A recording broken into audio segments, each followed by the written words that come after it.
I don't think these other religions will give you a clear conscience, promise you life after death,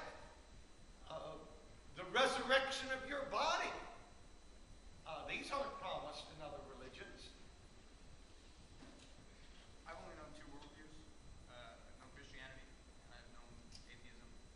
And I know that I believe that logically one is a more moral framework than the other. As an atheist, a person would act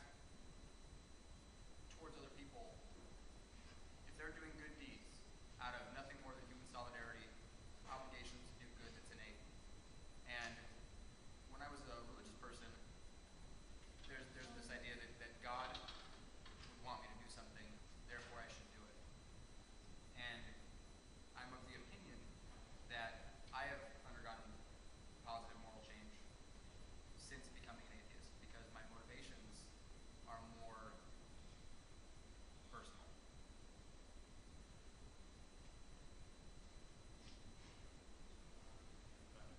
Moving away from anecdotal evidence, Kenny, how would you explain that all cultures all over the world seem to have the same basic sense of morality, as well as a belief in some deity, maybe not the Christian God, but some sense of a knowledge of deity? Are they all just irrational?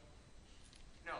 And religion is useful to the world because it was the first attempt at explaining things that we didn't know.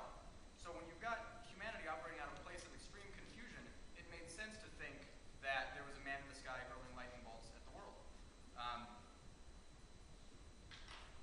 We can move beyond that now. And in relation to morality, I think it makes sense to say that morality, because it's a universal phenomenon, can be attributed to our development in much the same way that anything else can. I think that it's an evolved trait. I think morality is something that came out of survival instincts and a growing mind and a growing understanding of the world around us. It behooves people to not go around killing each other. It's a way to keep the species going. And neuroscience is doing more and more to show that morality is an innate thing, not inherited, it's environmental, but is something that has grown over the course of history. Yeah, well, I believe we can reason out morality. As you said earlier, God's law is written upon man's heart, man's conscience. There's not a person in here who does not know their moral obligation. Even a thief knows it's wrong to steal. You know how to prove that? Try stealing from a thief. Go, hey, wait a minute, this belongs to me. It's wrong for you to forcibly take what is mine. There's not a person in this audience, on this campus in the state of California, who's not condemned selfishness in others. We've all said, that's selfish, that's wrong. A little child knows this. It's written on his heart. And we also have perhaps this tendency to overlook or excuse our own selfishness. But when we get to thinking about it, reasoning this thing through, when we get to listening to our conscience, we have to conclude, well, if it's wrong for others to be selfish, I ought not to be selfish. So we know our moral obligation. Don't need the Bible for that. But the Bible confirms, of course, what we intuitively know. That's why one reason I found it convincing when I started reading it. At 30 seconds. Well, go ahead. Sure, we'll take Quick question. Because you preach and you side with Christianity, my question is, would you have the same position or the same framework if you were born in a different culture, as in China, or any other continent in the world where a different religion is the majority? Because since you live in the United States and Christianity is the dominant religion or framework in this country, would you have the same position or views, or do you just think this is just Well, hopefully I would. I can't say it. But do you, honestly believe you still be a Christian, even if you were.